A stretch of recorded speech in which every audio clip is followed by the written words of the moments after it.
In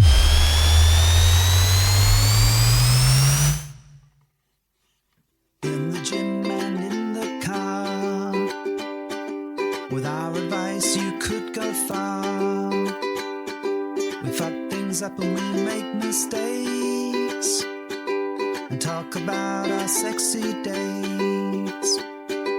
We host events and go to clubs, but most of all we're still in love. It's getting hard for this to rhyme, just as well cause it's bed hopping time. Hello and welcome to episode 199 of the Bed Hoppers podcast. My name is Mr. H. I am Mrs. H. Now, Mrs. H, I should point out, is feeling poorly. I'm feeling crud. You have the voice of Marge Simpson. Oh my God. Well, maybe. Maybe. I have a cold. It's a little bit croaky. The reason for this, I shall fill in the blanks for this, is because yesterday we went to see the Ukulele Orchestra of Great Britain. That's a lot harder to say than I anticipated, right? I know. I have loved for a long time. I adore those folks. They're great. I watched their YouTube for a long time. And you got me tickets to go see them for my birthday, which was fantastic. Loved it. Thank you. What you didn't really check, Mrs. H, and I'm not going to dwell on this too much because I'm very grateful for the present, was where the concert was, so it was like a good 3 hours away from us. Turns out it was indeed far. It was. And then we ended up spending a good 6 hours in the car. Not in one journey. No, journeys. Like 3 hours there and 3 hours approximately coming back. Approximately, yeah. And so it was a very, very long day. But because I think, this is your sort of interpretation of what has gone on, because we are crammed in with so many other people enjoying the ukulele action, you have contracted a cold. I have. I woke up this morning and I'm feeling very sorry for myself. Also, I didn't know that a ukulele orchestra is only 7 people. There we go. I actually thought there'd be many. There'd be many. Turns out 7 is an orchestra. I don't know. For ukulele purposes. Well, I'm not sure that what quantifies like an orchestra in terms of instruments. It's a great band name regardless, and the gig was marvellous. I absolutely loved it. Yeah. They played some of my favourite tracks. They played some stuff that I hadn't heard from them before. They played some Megadeth. Did Megadeth? Yeah. Did they? Yeah. What Megadeth did No, they play? Motorhead. Motorhead. I was going to say, they didn't play Megadeth. They did Iron Maiden. Yes. Motorhead. Hey, on Iron Maiden, what Iron Maiden did they do? Can I Play with Madness? Did they? Yeah. All right then. I heard it. All right, okay. Because I was very excited by this. Okay. It's like, this is amazing. All right. Yeah. What else did they play? A bit of David Bowie. A bit of David Bowie. All right, nice. Rawhide. Okay, they did that. I'm not going to give the whole set list. Well, 2 hours. I thought we'd gone down. However, it was exceedingly good, and even I enjoyed it. Even you enjoyed it. In spite of me at one point, having a natural hatred of a ukulele. At one point, you nearly clapped along. I did. You did. I did a little bit. And you sang a little bit as well. I did enjoy it. So much fun was had by all, good, excluding the traffic. Yeah. So before we get into the main theme of this episode, I just want to remind folks, hey, what are you doing on the 19th of April? Eating Easter eggs, probably. Probably. But if you're like near Manchester, why not come along to our amazing social that we're hosting with Kate from Wanderlust Swingers? And if you're not near, then get in a car and sit there for 4 hours like you did yesterday. If you can't travel for at least 3 hours, I mean, are you even, what have you even done? Have you even made it? No bed hopper points for you. No, exactly. Now, what I'd recommend is that you go to the show notes and you click on that link and you get your tickets. It's going to be great. It's going to be awesome. We've not hosted a social pretty much anywhere out of the south. So this is quite far north for us. My nose may bleed as a result of this level of northness. Beyond the wall. It is a bit. But come along. It's going to be wicked. We've got some really fun stuff planned. We'll be there. We'll be there. But don't let that put you off. Come along and meet other people. Yeah. And they'll also be awesome, which will be great. Yes. There we go. So this episode, right, Mrs. H, this episode, I've got some notes here in an attempt to talk us through this. I can't even see those. I know, you couldn't even read them, even if they were available. I wanted to. Because I have scrawled them down. So I want to talk a little bit about social dates. All right. And what do I mean by social dates? Well, I guess I mean meeting up with another single or couple for the intents and purposes of trying to work out whether there might be a thing going on. Whether you're compatible Whether socially. you're compatible, yeah. And really just to see how you get on, meet up. And that could be you go in with the thing that it's never going to be a naughty thing. And it could be a thing that you go in and go, actually, that might change into a naughty thing at a later time. I'd like to know more. So we have when I define this as a social date, typically what I'm talking about is us going in and there is no thought about playing necessarily. No. There might be a thought of playing at some other time, but this not is right there. purely designed to get to know the other folks. And I'm going to say couple, but it could be a single, but predominantly it's couples, to get them to know them better, to see if we're on the same page, to see whether it works or not, and all that kind of thing. Right? Date them. Like a social date, you might say. Hence why I've written social dates and underlined it. Now, we haven't been on social dates for quite a while. Not new ones. Not new ones. We continue to have social dates with people we know and love. We do. But the ones that I'm talking about are those exploratory, meeting new people, getting to know them, getting to know you, all that kind of good stuff. And I thought it would be cool, maybe, or at least interesting for people that are new in this scene, or this isn't their normal style, to sort of explore how we do this, what we mean by it, how we find dates, all that good kind of stuff. Because over the last couple of months, we've been on like 4 or 5. Yeah, we've had quite a few. For like months and months and months of not having any. Of you complaining we never had any. And me complaining. And all of a sudden, these have come out of the ether, and we've, arranged and caught up with a number of people. So I thought, well, let's talk about some of this stuff and see how it all comes together. And maybe it might be useful, or at the very least, it might be vaguely entertaining. I've got a question. Please. It might be related. Mrs. H at the back. Yes, with a hand up. With a cold. Yes. If you were to look on Fab, you might see people putting things like meet, as in couple looking for a meet. Yep. Would you say that is necessarily a meet being a social date like this, or could a meet mean other things? Well, I would suggest, because my very first thing that I was going to ask was, how do we find couples and singles to go on said dates? Of which Fab is one of the many of the mediums you can mediums use. of which you can use to sort these things out. So I think when someone posts, so Fab Swingers is one of the websites that you can go on and find other swinger people. You can post the fact that you would like a date on a certain day. Now, I think you can put more text and information than just it's a date. Yeah. So what you're looking for. What you're looking for. So my take would be, so if you're looking for a social date, then you need to put that in the thing along with where you're at, what days you're available, all this kind of stuff. Be explicit. Yeah. Likewise, if you're looking at the things, people they should, in theory, I mean, this is the Wild West and it is Fab, they should tell you what they're after, but there's no harm in getting in touch, reaching out, sending them a message, go, hey, we think you look great and awesome and we'd like to get to know you better, but we only ever do a social date first. There's no idea. If that's your jam, you might want to go ahead and go ahead with some naughty stuff, but for us, in this sort of version of what we're talking about, we'd probably reach out and say, hey, we saw you got a space available, would you be interested in a social catch-up where we all see how we get on. See how we get on. See how we interact. Yeah. So I think you can do that through Fab. Swing Hub has a very similar sort of, hey, we'd like to meet up kind of feature. Again, it's having the opportunity to have that conversation right at the start that says, hey, I'd like to just keep this social and above board. The other way in which we found people is through going to events. Oh, yeah. So we've been to a number of big social events, using the word social quite a lot on this particular episode, but hey, let's run with it. And when we've met people, when you're at a social event, you often don't get that much chance to talk to them, or at least as in depth as we'd like to find out as to whether we're on the same page or not. So we quite like to get in touch with people after the event or during the event and book some time to have some 2-on-2 time where we can have some conversations, get to know them better, maybe share a few drinks or a bite to eat, that kind of thing. And so these social events tend to be a really useful tool for kind of almost speed dating. In some cases, there is actually speed dating available. All the different people that you might be interested in, and then booking something for a later time. Yeah, that agreed. Tends to be how we find couples and singles.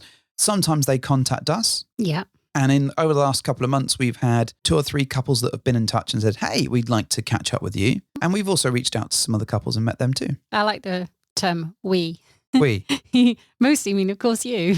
Well, that's the thing. And this is the... I am involved. I'm just jesting. Well, normally what happens is I'll message someone, hey, nice profile. Are you local? Where, whereabouts are you? All that kind of stuff. Some nice basic conversation. And I'll do the asking, but I'll check in with you. What do you think of these folks? Sometimes I'll reply. Well, sometimes, that's the interesting thing. Sometimes I'll ask you. I actually do. You occasionally do.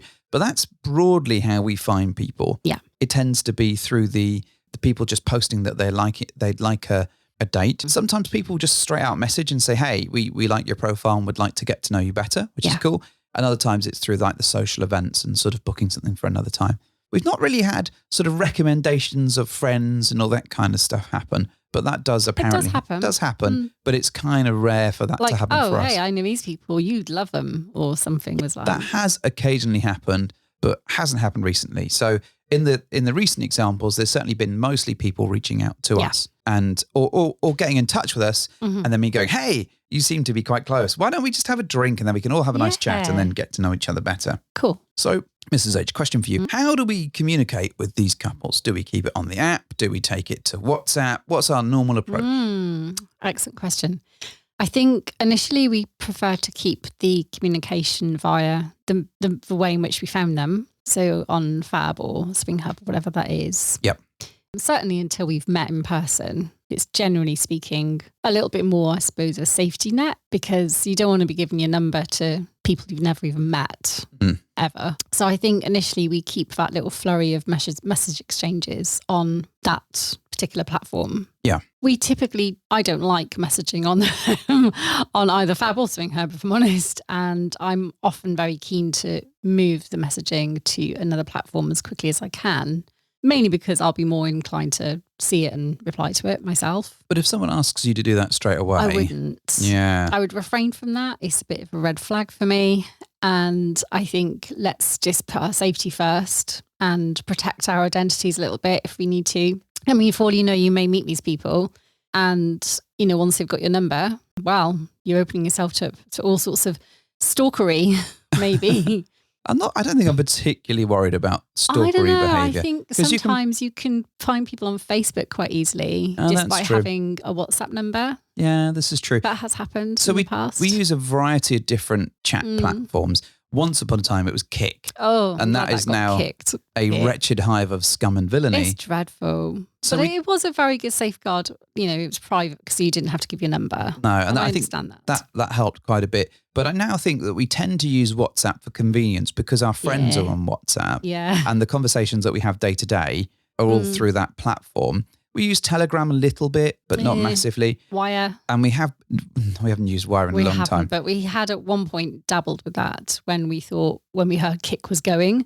This is true. Do you remember? And also we have occasionally had group messages on the Discord. So if you've met people through a Discord, it's quite easy to set up like a 4-way chat there and keep that within that platform. But again, if it depends on how we found them. So if we found an event where there is a central platform, we tend to stick to that central platform, be it Discord, Telegram, whatever, until we've met them properly. And then it's much more convenient to flip the conversations over to WhatsApp. And it's much easier for me when I'm in the gym to message everybody within 10 minutes to go, hey, like, you know. Oh, I always know when you're at gym, Like 52 messages later. Oh, God, he's in the gym. He's pinging out his messages to the world. Well, I do like keeping in touch with people once we've established that contact, because I think that's quite important. Oh, yeah. I agree. And it's quite useful in between sets to knock out a couple of messages.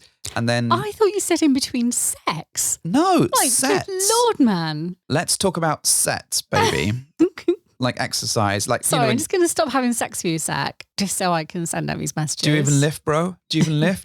God. So I think, we tend to keep it within the platform where possible until we've met them. And even sometimes it'll take a couple of actual in-person meetings before we'll move to something where we feel comfortable. And just because we've moved it onto WhatsApp or one of the other platforms, it doesn't necessarily mean that things are progressing and escalating in that way. I think it's more a level of established trust and ease of convenience and all that kind of stuff. And it is nice to get to know people socially. Yeah. Not just face to face, but, via messaging. Yeah, I think so. So someone's reached out. Oh, yeah. We've had a bit of a chat on the old Fab or Swing Hub. Yeah. And they say, hey, we think you guys are absolutely awesome. Mostly you, Mrs. H, but Mr. H will tolerate for the sake of this conversation. What do we do? Where do we go? What do we suggest? What would be your ideal social date? Okay, so it's useful to know, not my strong point, geographically, where everyone is based. I don't mean like road names or anything. You don't need to be that inquisitive, but it's good to know if you're both, for example, in the same town or city, then you could say, oh, I'm in this bit, are you nearby? Just so you've got a bit of a lay of the land and that way you might both know some local places to meet. We always suggest somewhere neutral, somewhere public. Neutral turf. Neutral. This is like gang wars. Like when you're a jet, you're a jet. We always suggest somewhere that's public, like a nice pub, a nice watering hole. Okay. So that you've got somewhere that's public, that's safe, just in case you do have to get out of Dodge and you feel in danger for any reason or you're unsafe, and you can at least be somewhere where you know where you are. Question. Yes. Question here. Yes. Right? Yes. Do you think the venue changes depending on how attractive you find the people or how interested you are? No. So you wouldn't pull out a bigger gun if it's like a better bar or a better restaurant? Because I have my preferences of what I consider to be a place that I would want to go in anyway. Okay. And I don't tend to apply some kind of criteria as to how good the pub is.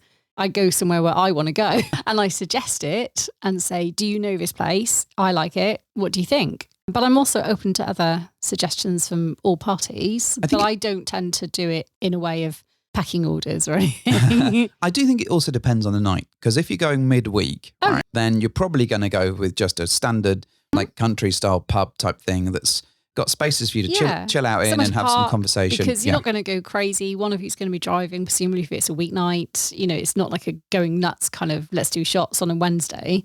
No, but if you're going on a Friday or a Saturday, well, yeah. Do you dial it up slightly? You do a little bit. And the reason for that, I think, is because it automatically feels a little bit more relaxed if you're looking for a Friday or a Saturday.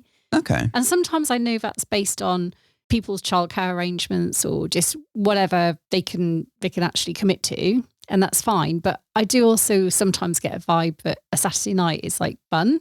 Okay. And you think, well, it's treat day. I can probably get an Uber rather than having to drive. Whereas a weeknight, you're pretty much always, I've got work the next day. Let's not be dickheads. Yeah. Let's just one of us drive. I think that's fair. Have one or two drinks and then that's that. So yeah, I would agree. Depending on the kind of day of the week that you choose, that could sometimes influence the place where you go. Okay. Now, would you do food or no food? Oh, that's a good one. I'm not against it. If someone suggests it and say, would you like to grab something to eat as well? I'm open to that. Some people get super awkward eating in front of strangers for the first time. We do come across that. But also, if it's awful, you've got to finish your meal. Yeah. And sit there like, okay, this is terrible. There is that as well. So depending on how friendly you've got and how much of each other you've shared visually already, because you might have shared face pics and nothing more, or you might have been messaging for weeks, but just not actually got around to meeting face to face. That is a pro tip, actually, because if it's the first time you're meeting face to face on whatever platform you're at, send a picture of you on your way. Even if it's just you two in a taxi or in the car, hey, we're on our way, because one, it reassures people that you're going. And I think that's always helpful. It's always nice to do a, hey, we're really looking forward to tonight, or hey, we're on the way or whatever. But also it gives them that chance to remember what you look like. Oh my God, I know. Because on a lot of these apps and stuff, people don't show faces. And sometimes you send pictures and then they fall off really quickly because they delete. And then you're like, damn it. And it could be useful just saying to use your names a couple of times. Yeah. It's not end of the world. Fear for me, not giving like your social security number and your date of birth. You're just being, it's a nice thing to do. Just be honest. Well, it's quite nice if you can do this subtly. Like, oh, Carolyn's just getting ready. She looks really nice or whatever. We're on our way now. So that gives them a clue as to what your name is. Because I find it so difficult to remember this stuff with the variety of chats that you've got. And then, as much as you might be looking forward to meeting people, names are a tough one for me. So it's really helpful to have that to hand so I can just like embed it in. Yeah, no, I agree. Now, so you said that you're not going to do food. Probably not going to do food. I'm open to either. Okay. I don't mind what people like to do. If they want to eat, great. I'm happy for that. If they want to eat and drink, cool. If you just want drinks, also fine. Okay. I think I probably tend to opt in favour of just drinks if it's a weeknight, because I think partly and selfishly I'm trying to be healthier. Actually, I sometimes prefer to make our own arrangements for dinner so I can stick a little bit to the healthy eating. Yeah, I'm inclined to agree. I also think that food tends to be like a date too. Yeah. I think it tends to be, if it's just a casual sort of let's get to know you better, drinks give you the option of getting out easily if you need to. Yeah. But, the food thing does lock you in for a period of time. And that tends to be hey, we've met you and spoken to you. There is at least something there. Let's do that. What about an activity? Would you do an activity? Me, no. No? Because, I mean, I know you don't do activities anyway. No, I don't. I want to get to know people. And for me, I very much enjoy a connection face to face, having someone's attention across a table so I can talk to them properly. Yeah. Activities tend to involve some level of volume. I struggle with that on a level. I just personally struggle sometimes with that. Yeah. And also, I'm not the biggest fan of like activities, and I like an escape room, but also I don't know these people well enough to go and get locked in a room with them. No. That's a risky, bold move, I think. Yeah. And also you're adding more money to the experience. And I'm also very cognizant that, you don't necessarily want to splash out and spend loads of money on this first date. Yeah. You might just want to keep it casual. So you get to know them before you try and impress them, is what I'm hearing. I'm not going to impress anyone with my activities, but you've been locked in a room with me before. Yeah, your ability actually, no, I was not sure. I'm doing myself misjustice there. I am actually very good in an escape room. Are you? Yes, I am. Thank you very much. We all play our part in those. Okay, all right. I am very logical when it comes to solving things like that. I remember the last escape room we did, which was just you picking up stuff and putting it down again. 9 times out of 10 that works, especially in Houdini's. Just going, just looking at it, picking it up, put it down. I'm like, what are you doing? And she's like, I don't know, I'm just looking at it. No puzzle solution going on here. Winning strategy, trust me. We'll see. I'm just playing for time until someone comes up with an idea and you go, yes, I contributed by picking up this thing and putting it down again. So we've talked about how people get in touch, how we communicate, and perhaps where we go. How do we prep for a social? Well, you probably buy a pair of new shoes because it's you. No, I don't. Not for a social. Not even I've done that. I mean, I'm not a monster. I mean, what are you going to wear? What are you going to do? Yes. What's all your prep? Depends if it's a Saturday or a weekday. Okay. Like if it's a weekend, I do tend to go a little bit smarter because chances are we're going somewhere where on a Saturday night, you probably do need to be a bit smarter dressed. So they've got Saturday or Friday privileges, basically, is what I'm hearing. Yeah, I think so. Yeah, I mean, if you're going in like the city centre or something, you probably want to smarten up a little bit. Yeah. And plus, it's nice on a weekend. That being said, I don't turn up looking like a hobo. I really do put some level of effort in, even if it's just a weekday. I tend to have been working that day, so I will come home, have a shower. I don't spend ages agonising over what to wear because, hey, if you can't accept me at face value, then I'm not going to go like crazy for just a social date. I think it's a bit different in the winter as well. So I think if we're going out in the winter, to go outside at some point, you need to be. Your take is practical. often you're like, I'm wearing my boots and my trousers. Yeah. It's cold. Yeah. Like, okay, great, lovely, fantastic. And it is very much a challenging, throwing it at me statement. So I'm kind of like, I can understand that. Whereas I do think, Saturday and Friday to a lesser extent tends to be a little bit more smarter, a little bit more effort. Because you're going out. Yeah, going out. If you've upgraded your date to be a weekend, you're going out. So it kind of sets the scene for just something a little bit more smart, maybe. So you're going out on a social date. Is it a Wednesday or a Saturday? Well, whichever. Yeah. Do you shave? Oh, maybe I should shave for your pleasure. Oh, I see. But I'm not going to be presumptuous and shave for anyone else's pleasure on a first date. So no. So you're not doing it for them. No. Are you doing it because it makes you feel better? Or is it in the back of your mind? No. There's been once or twice. I agree. Once or twice, there have been occasions where we have indeed overstepped our own rules. Yeah. And we have done things that we said we wouldn't do on a first date. Yeah. I would also say that's probably more likely to have happened on a weekend. Okay. Not a weeknight. No, true. And so chances are I would be a little bit more prep focused anyway, because I'm spending my weekend with you regardless. Yeah. And I look forward to my weekends. And I think you're right. There is that kind of level of preparation for having a good weekend regardless of who you're meeting and what you're doing. Preparation, Mrs. H. Feels good on the whole. You're going out on a Saturday night, you're like, well, I want to feel my best, I want to look my best. Cool. But I actually don't go in with a predetermined what if there is a slim chance that we'll play. So I have gone out on social dates and not prepped in that way. Okay. Would you bring condoms No. and lube just in case? No. No? No.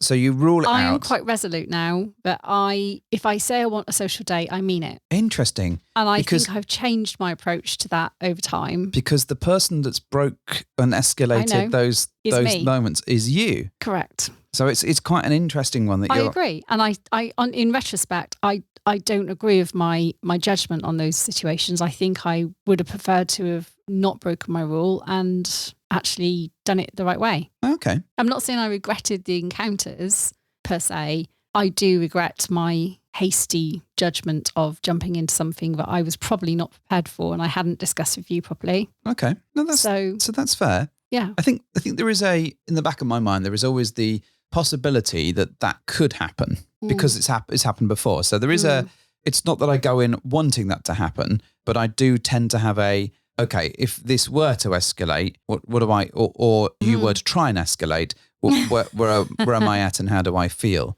That doesn't always work. I don't often get that right, but the prep that goes into that and the date, depending on how much time is available, I know, varies, I suppose. Whereas I think I'm gatekeeping my own mind, I think, by actually removing any temptation by deliberately not taking anything. Okay. Because I don't want to have the ridiculous deliberation in my mind of, am I doing the right thing or not? No, you're not. Don't do it. So take it away. You're all jacked up on horny juice.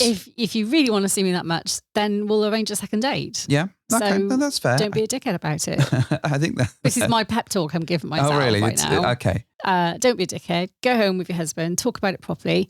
Have some sex while you talk about it, and you can text people in between your sets or whatever you do.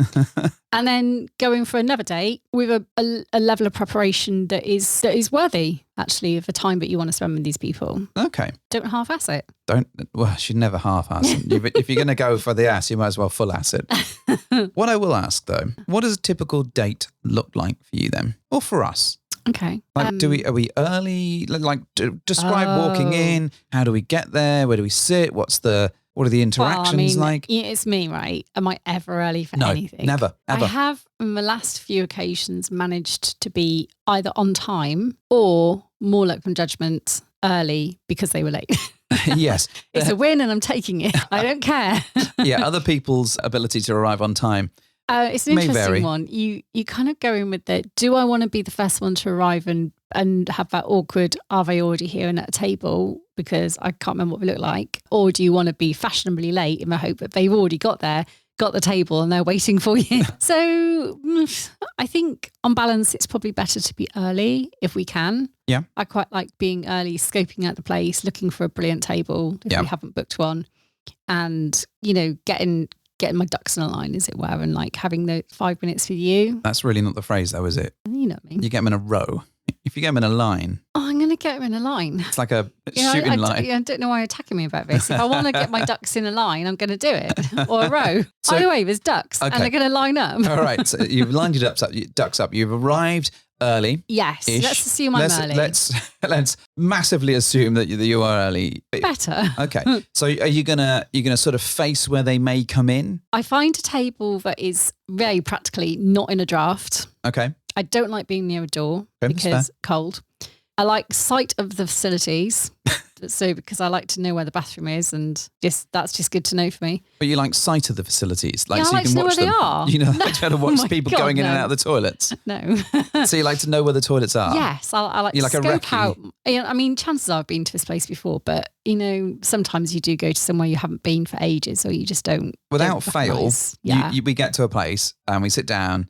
And I get drinks because it tends to be me that gets it. And you go, I'm just going to go for a ninja wee. And then you just disappear. Because inevitably I've walked from a car park in rain probably and wind and howling cold. But then you leave me with the vulnerability of meeting them just by myself. Yes, but I want to go and check myself in the mirror. They may turn up and be like, oh, fuck, it's not a couple. It's just this one dude. Yeah. Which is why they've always stayed, because it's me. But they could. They walk through the door and they're like, we're looking for a couple. Oh, that person sort of looks like him. But he's on his own.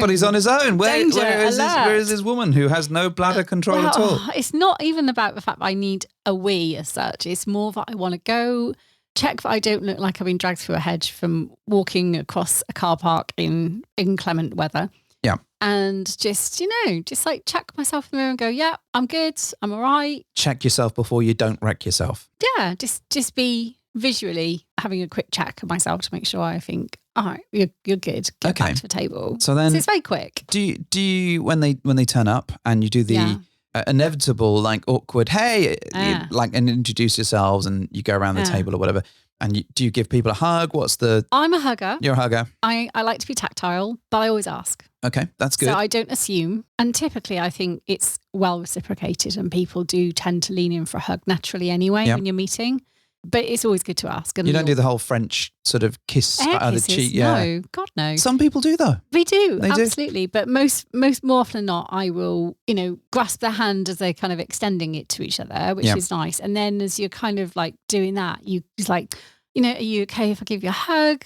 Just to ask. Yeah. And most people were like, yeah. And you have a quick hug. Okay. And then the other person generally follows suit because it's like, it's nice. Because they're obliged. Nice greeting. Yeah. Plus, you're meeting all for presumably a common reason, which is potentially to get to know each other on a level. Okay. A level of some sort. And if you're going to spend time with these people and spill your intimate, details of what you get up to and what you'd like to do, a hug is probably okay.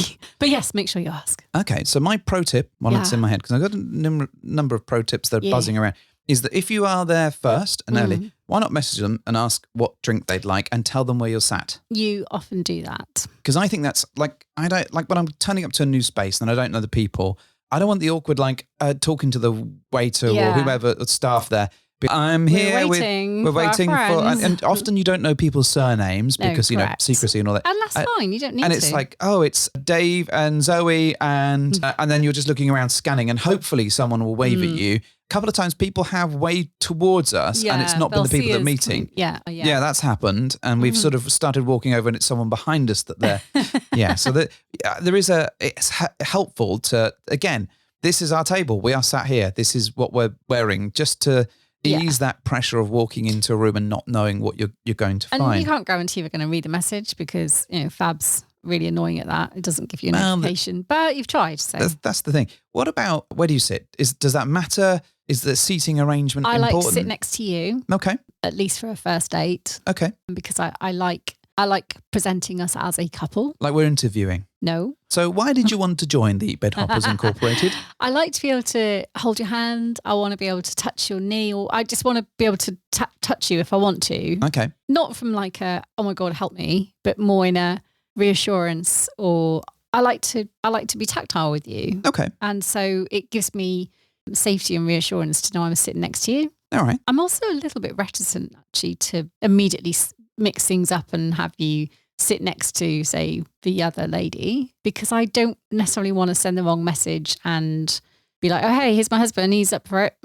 But I don't think think that's necessarily how it's received. I think you could read way too much into the seating thing, because I think, like, if you're sat opposite me, then my focus is probably on you. Yeah. So, maybe. I mean, it can work in any number of ways depending on your style. I like to sit next to you because I like to be able to, I think it's because I'm warm. you. It's basically because I'm like a radiator sort of plowing out heat all over the place. And also, if it's new people, I like to be able to look at both their faces. Okay, that's fair. And if they're both sitting opposite you, that's quite easy. Yeah. If one of them sits themselves next to you, you find yourself like constantly turning around in your chair to look at them and then looking across the table at the other one. And just from a preference, I just like to look across the table at people. Okay. And what do we talk about? What is your... We generally, there's just some chit chat about how we've got there tonight, what weather's like, and what traffic was like or whatever. It's always easy, I think. Is it like, honey, let's talk about philosophy? Like, I think it does help to have some, some good stories that you can share. I mean, you've always got good stories. You're lucky enough to have good stories. But if you don't, I think it is nice to introduce yourselves to the couple or whoever you're meeting, just from a point of, oh, hey, we're Simon and Carolyn or whatever, and just be open because it generally then invites a response. Like we are, I don't know, Dave and someone. I don't know where that came from. Dave and Zoe. I have no idea where that came from. You did say Zoe. Yeah, I did. Think about Zoe Deschanel again. No, I was just a random woman's name. It was really tricky because I had a number of women's names in my head. But people that we've been chatting to today that I didn't want to use their name without, like, obviously their consent and all that kind of stuff. So Zoe was not a name that leapt out to me. So I was like, this is a good one because it is not a person that I'm talking to as far as I know, unless people have been changing their names.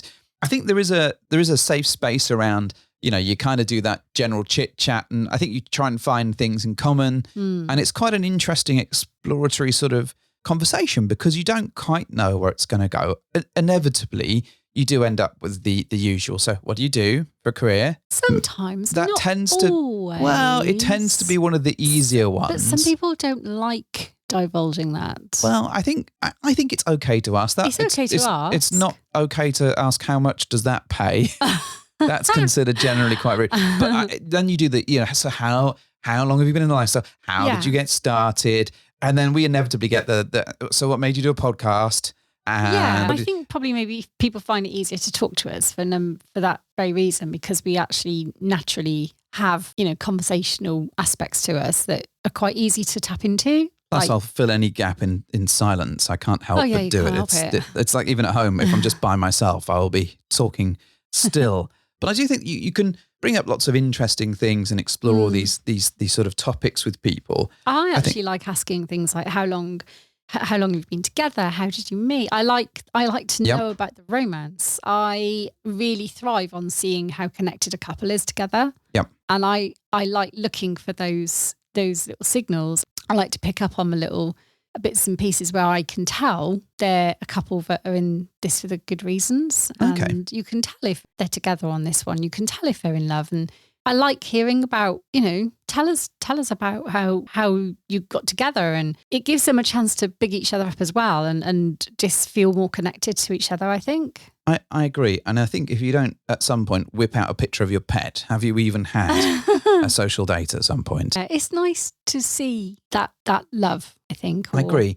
My pro tip for this part, and these are all flowing freely in the course of my brain, is that if you've seen their account and their pictures and there's things that are of interest to you, like make a mental note. Oh, I saw that you had a picture in Disneyland. We went there in 2018. Oh, I saw you up a mountain. What was that like? Oh, you got a tattoo of a badger. Yeah. What's that about? What's your badger's name? Tattoo. Does your badger have a name?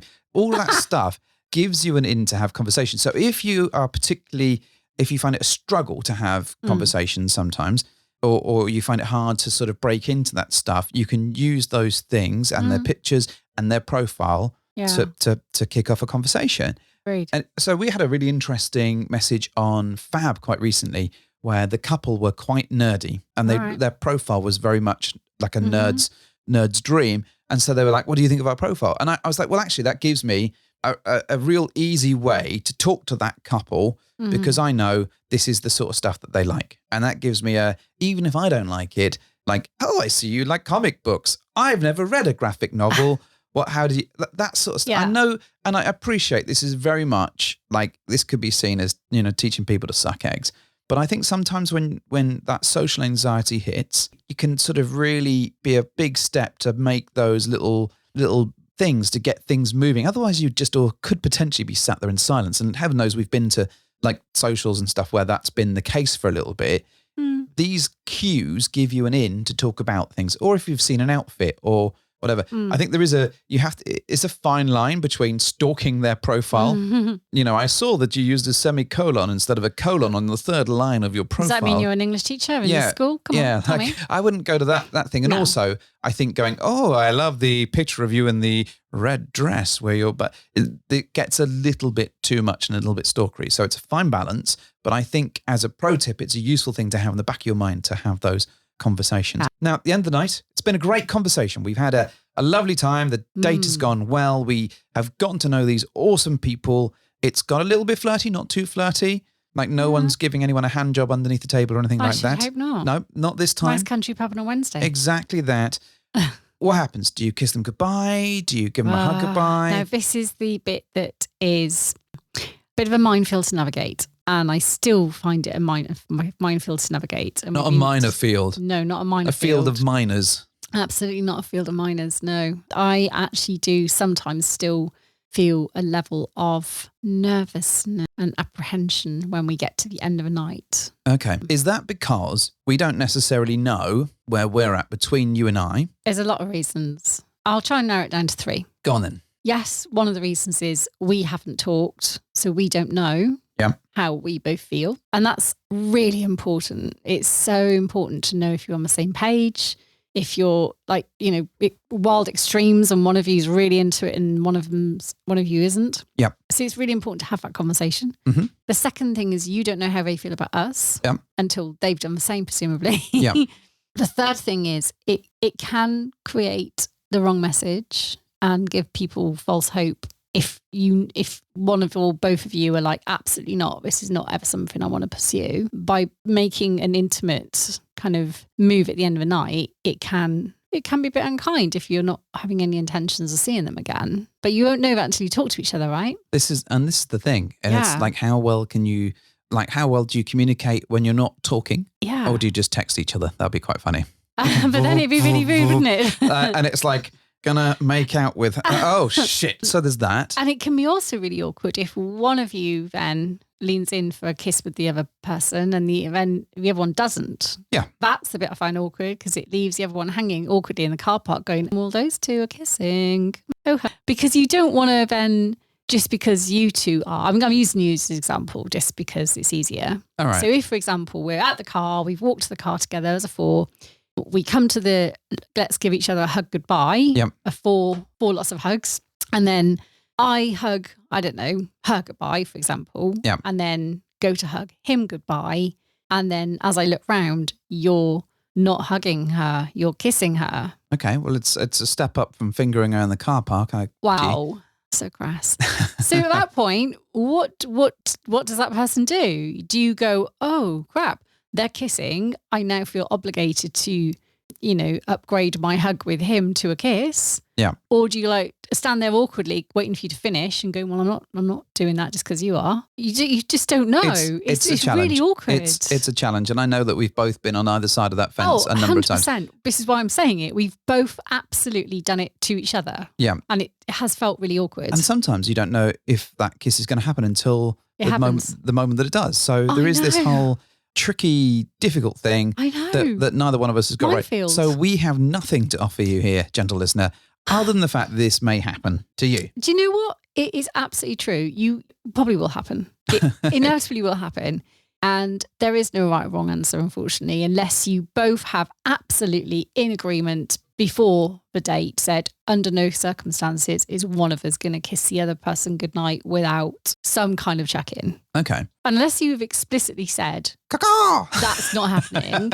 It's the signal. Quick, everyone make out. Caca. Then it could happen, right? Because it could. Even if you're not initiating it, the other party might. Yeah. And then what do? Do you awkwardly step away and go, oh no, my wife hasn't sent me a signal yet. Yes, she has not done the caca at this point. So it is really awkward. It is tricky. I think it's just one of those things that you just kind of have to muddle through, but you have an awareness of it. And I think you just have to accept that sometimes things are going to get a bit weird and it's not going to all run as smoothly as you might like. But then know that the second you get in the car, the pair of you will turn to each other and go, what the fuck was that? Why did you kiss her when I didn't kiss him? Yeah. I'm just saying you have the opportunity there to avoid the tension by not doing it. But if you do it, which is probably likely, just be prepared for the fact that one of you is going to feel a bit put out. Or cross. Okay, so you managed to successfully navigate Kissgate, right? You managed to dance your way through whatever situation it is. And you get in the car and you turn to each other and go, so what do you think? What do you think? What do you think? What do you think? And you have your conversation, right? Yeah. I'm assuming you're getting into a car. It could be a cab, could be whatever. It could be walking home. Your pony, your mode of transport. Well, whenever you're by yourselves, you tend to, or we tend to end up having that discussion. First thing you do is go, what did you think? What did you think? And we'll pick it apart and turn it around a few times and see how we feel. At what point, like say you're interested or say you're not, do you message them to let them know that? I'm assuming we're both interested. Saying we're both interested. Cool. Or, I mean, just one person being interested is a bit probably more challenging. Not for a second and date. We're not probably going to get, well, I don't know. I mean, it could be, but I don't think we're going to get through that in the next 5-10 minutes. So let's assume either we're both in or we're both out. What do you do? Pop quiz, hot shot. It's nice to send a message the same night. Yeah. Just to say thank you for a really lovely night. And, depending on how well that debrief has gone in the car with each other, you may want to say, it'd be lovely to see you again. Yeah. Or you might just want to leave that and say, had a really great night. Just wanted to check you got home safe. kind of leave it there. You don't have to lead with a, we'd love to see you again. You can just leave it if you really don't know, or unless you have a very strong reaction of, yeah, we're never going to see them. Often I think let's rip the plaster off now if you want. True. I do think though, if it's that bad, a bit generally everyone seems to be on the same page. Yeah, it's rare for people to be that misreading the situation. If it's a slow boil, it's because it can take a few dates to get to the space where I'm you definitely feel a slow bird kind of person. Slow bird. Slow burn. Slow bird. I'm a slow bird today. Slow bird. Slow burn, I am. Yes. So I think, and we both can be in different circumstances. I think if it's a thing like that, I think it's quite acceptable to reach out and say, hey, we'd like to get to know you better. We'd like to keep it social for now and see how things go. That's absolutely fine. And obviously they can make a choice as to whether that's something that they're interested in pursuing or whether because some people, their time is so precious, they can't. 100%. I can't afford to do that for a repeat number of things, only for you to kind of discover at the end of it, to go, I don't know, I'm not sure, thanks, bye. So it's a really challenging piece, but I do think it's okay to reach out relatively quickly and say, thanks for a nice night. Even if it's just a courtesy thing, just to say. Absolutely. Yeah, so nice people. Okay, so are there any turn-offs that you might have about socials? Anything? You mean that you can glean on a date? Yeah. And decide on the night, actually, this is not doing that for me, and it never will. Yeah. Yes. Okay, what are they? Great chat. Great, thanks for adding so much value to the conversation once again, wife. I'm gonna say unaligned political views. Okay, that's fair. You don't have to agree on everything, but some things are really important. Yeah. And if you know you're never going to align on some really important things that matter to you, then I think that's probably not great. It's not a good vibe. It is the Gulf of America. Not going to get me there. It's not going to get me there. So I think, unaligned values and political beliefs can be hard to navigate. Yeah, agreed. I think also the way people treat waiters and staff. Yeah. Says a lot about their character. Good human. Yeah, be a good person and treat people with respect. And I think if you see, or the way they treat their partner. Yeah. If they're not treating their partner if they're being generally okay but certain things they say. Just like set your teeth on edge and think, oh no. I think that can be quite. Oh no, don't do that. That can be quite a challenge, I think, when that happens. It can be, because I don't think you can ever really work on liking that. No. It's just an instant no, I don't think, I think no. If you have to work really hard to be a decent person, then that's probably not going to work. Yeah, I'm inclined to agree. I think those are some of the main triggers that are kind of flashed up before us and we've been like, we're not, when they start talking about the political views and it's so different to yours, or just the way they treat other people and that kind of thing, it just makes it's just not a great approach. So any tips that you'd like to offer people for their socials? Things that will help them have a great one. I like big butts and I cannot lie. I mean, I would say if you're not used to going on lots of dates and this is like your first foray into them, or you've only been on one or two, enjoy them. Don't fear them. They're there. We're doing all this because we want to get good connections and spend time with potentially good people.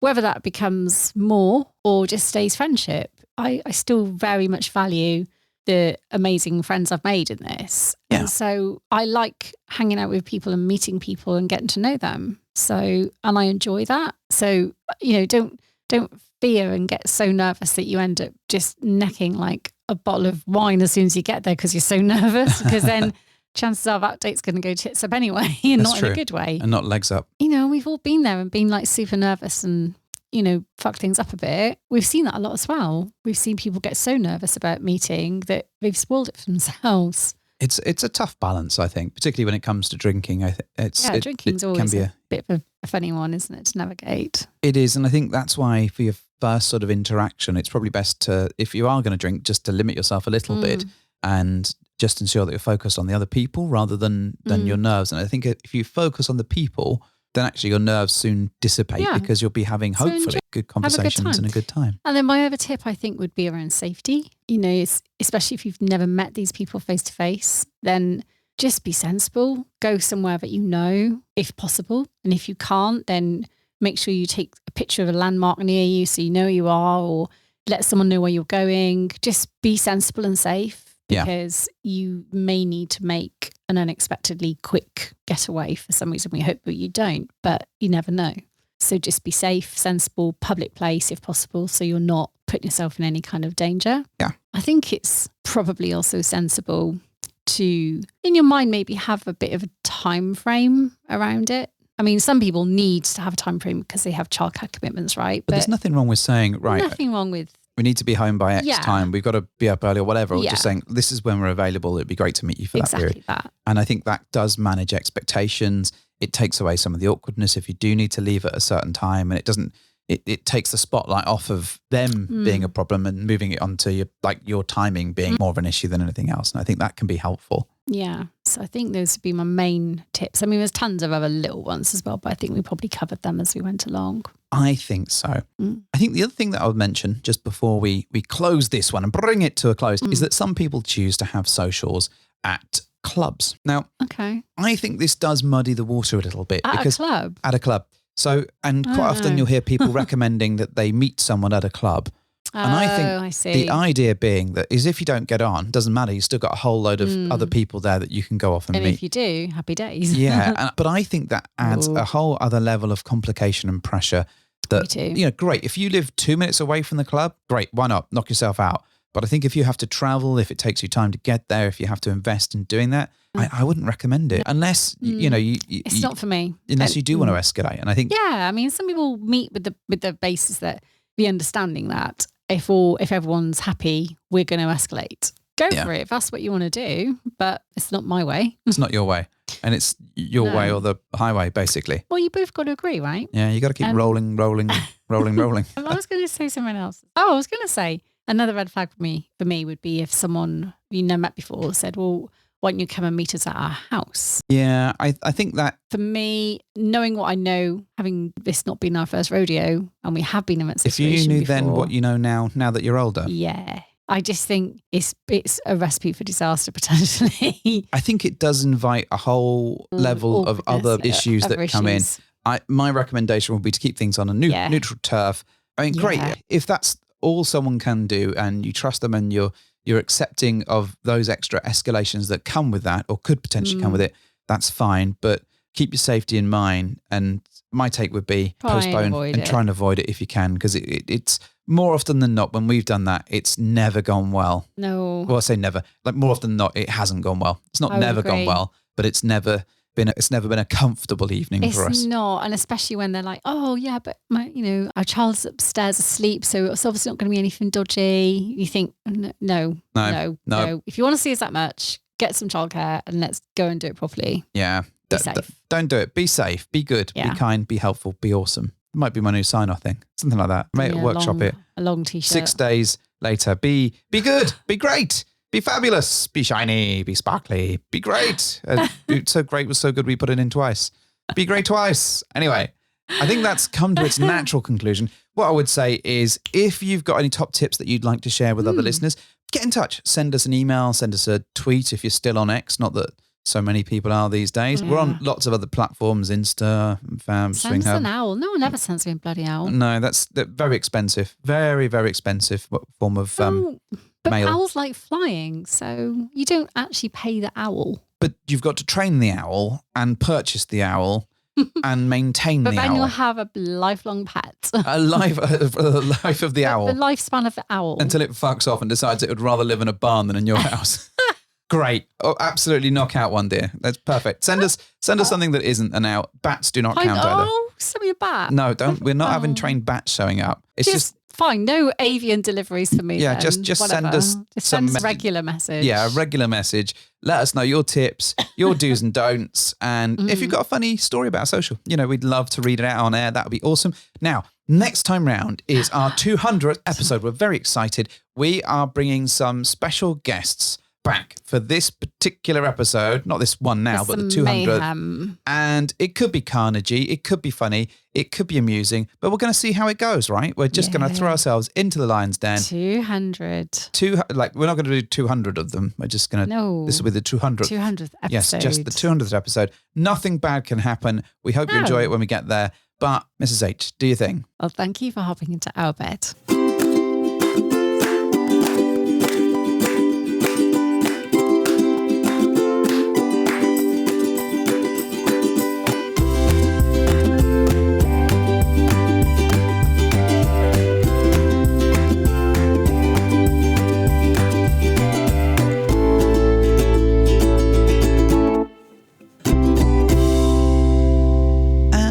it's our 200th episode coming up, I thought I'd reel off 200 tips to help you be a better swinger. You don't want 200 jokes? No.